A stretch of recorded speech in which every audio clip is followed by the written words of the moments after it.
लाखों करोड़ों दुरूद सलाम नबी करीम सल्लल्लाहु अलैहि वसल्लम पे, उनकी अहले बैत पे, उनके जद्द अमजद पे। जब हम दुरूद सलाम नबी करीम सल्लल्लाहु अलैहि वसल्लम उनकी आल पे भेजते हैं तो अक्सर ईसाई और यहूदियत से ताल्लुक़ रखने वाले लोग कहते हैं कि मुसलमान बनी इसराइल पे दुरूद सलाम भेजते हैं और हमारा भी शुमार उन्हीं में होता है, क्योंकि हम सैयदना इब्राहीम अलैहिस्सलाम के बेटे हज़रत इसहाक़ और उनके बेटे हज़रत याकूब और हज़रत याकूब के 10 बेटों में हमारा शुमार होता है। इसमें कोई शक नहीं, यहूदियों का ताल्लुक़ हज़रत याकूब के बेटे यहूदा से है। और अल्लाह ताला ने कुरान पाक में इरशाद फरमाया है कि ए नबी करीम सल्लल्लाहु अलैहि वसल्लम, हम आप पे दुरूद व सलाम भेजते हैं और ए ईमान वालो, आप भी नबी करीम सल्लल्लाहु अलैहि वसल्लम पे दुरूद व सलाम भेजो। लेकिन इसका मतलब ये नहीं कि अल्लाह ताला ने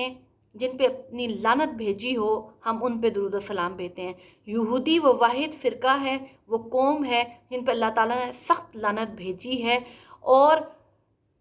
ये वो लोग हैं जो अल्लाह ताला की किसी ज़माने में बड़ी लाडली कौम हुआ करती थी। इनकी हिदायत के लिए बेशुमार नबी और पैगम्बर भेजे गए, लेकिन ये अपने नबी और पैगम्बरों को कत्ल कर दिया करते थे। यहाँ तक हज़रत याह्या अलैहिस्सलाम को इन्होंने कत्ल करवा दिया और उसके बाद हज़रत सैयदना ईसा इब्न मरियम को सूली पे चढ़ाने का जो मंसूबा इन्होंने तैयार किया, उसके बारे में भी हम कुरान पाक में बड़े गौर और फ़िक्र से पढ़ते हैं कि वो भी क्या एक राज था। अल्लाह ताला ने ये यहूदी जो कौम है, ये इस कदर अल्लाह ताला की नाफरमान थी कि अल्लाह ताला ने इनको ना सिर्फ यरूशलेम से निकाला बल्कि पूरी दुनिया में ज़िल्लो ख़वार होने के लिए छोड़ दिया। 2000 साल गुजर चुके हैं। इनका सुलेमानी हैकल पहली मरतबा बख्तनसर ने, दूसरी मरतबा टाइटस ने तबाह किया और उसके बाद पूरी दुनिया में ये ज़लील और रुस्वा होते रहे। जब तरस खा के इनको फ़लस्तीन के लोगों ने पनाह दी 1948 में, तो ये जब वहाँ पे लुटे फुटे हुए वहाँ पे पहुँचे तो इन्होंने आहिस्ता आहिस्ता वहाँ पे कब्ज़ा करना शुरू कर दिया। और 1968 और 67 की जंग में इन्होंने फ़लस्तीन के बहुत सारे इलाकों में कब्ज़ा कर लिया और उसके बाद इन्होंने साजिशें करके हर उस हिस्से में, हर उस मुल्क पे कब्ज़ा करना शुरू कर दिया और वहाँ पे तबाही मचाना शुरू कर दी जो किसी ज़माने में इनके कंट्रोल में हुआ करता था। और आज ये पूरी दुनिया के सामने कहते हैं कि हम 2000 साल पहले यहाँ पे रहा करते थे। इसलिए सुलेमानी हैकल भी मस्जिद अक्सा के ऊपर बनाना हमारा हक़ है और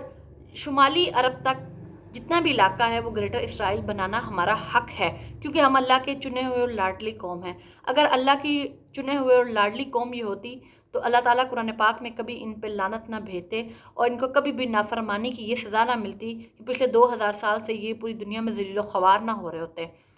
बात सिर्फ इतनी सी है कि अगर आज मुसलमान बिखरे हुए हैं तो वहाँ पे बहुत सारी साजिशें करके मुसलमानों में तफ़रक़ाबाज़ी डाली गई और कश्मीर का मसला भी शायद पाकिस्तान और हिंदुस्तान के दरमियान में इसलिए छोड़ दिया गया कि पाकिस्तान को होश ना आए और वो सिर्फ अपने ही मसलों में लगा रहे। आज पाकिस्तान एक एटमी ताकत रखता है और यहाँ पे वो मुसलमान रहते हैं जो 5 वक्त की नमाज़ी तो नहीं हैं, लेकिन जिनमें जज्बा जहाद कूट कूट के भरा हुआ है। मैं आज सिर्फ ये बात कहना चाहती हूँ कि शाह महमूद कुरैशी साहब फ़लस्तीन के वज़ीर ख़ारजा और तुर्की के वज़ीर ख़ारजा जनरल असम्बली के इजलास में पहुँचे, सिक्योरिटी काउंसिल में। वहाँ पे बहुत उम्दा तकरीर की, लेकिन इमरान खान साहब ने भी बहुत उम्दा तकरीर की थी, लेकिन तकरीरों के साथ ना तो फ़लस्तीन ने आज़ाद होना है और ना ही कश्मीर ने आज़ाद होना है। उम्मत की बेटियों की इज़्ज़तें लुटती जा रही हैं और हम यहाँ पे सिर्फ़ और सिर्फ ट्वीट्स करते हैं, मज़म्मत करते हैं। लेकिन हमें इस वक्त अमली इक़दाम करने की ज़रूरत है कि पाकिस्तान में 7 लाख फ़ौज है और 22 करोड़ आवाम है। तमाम ममालिक का फ़र्ज़ बनता है, जो उम्मत मुसलमा के तमाम ममालिक हैं, वो भी नेटो फ़ोर्स की तरह, नेटो फ़ौज की तरह एक फ़ोर्स बनाएं जो उम्मत मुसलमा की तमाम जहाँ पे मजहबी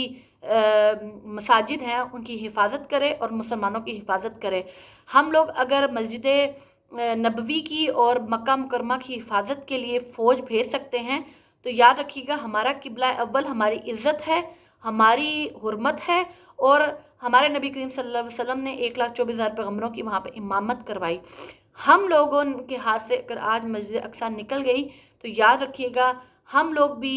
जिस तरह अल्लाह ताला ने यहूदियों पे लानत भेजी और उनको सज़ा के तौर पे पूरी दुनिया में वो ज़लील और रुस्वा आखिरी वक्त तक होंगे, ता क़यामत होंगे,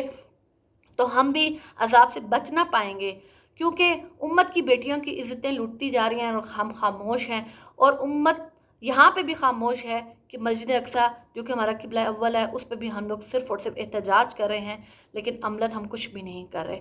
اس وقت عملاً ہمیں بہت سارے اقدامات اٹھانے کی ضرورت ہے، اور قوم کو، امت کو متحد ہونے کی ضرورت ہے، ورنہ یاد رکھیے گا 200 کروڑ مسلمان اور 1 کروڑ یہودی، باقی آپ خود سمجھدار ہیں کہ ہم کہاں پہ اس وقت کھڑے ہیں۔ شکریہ، جزاک اللہ۔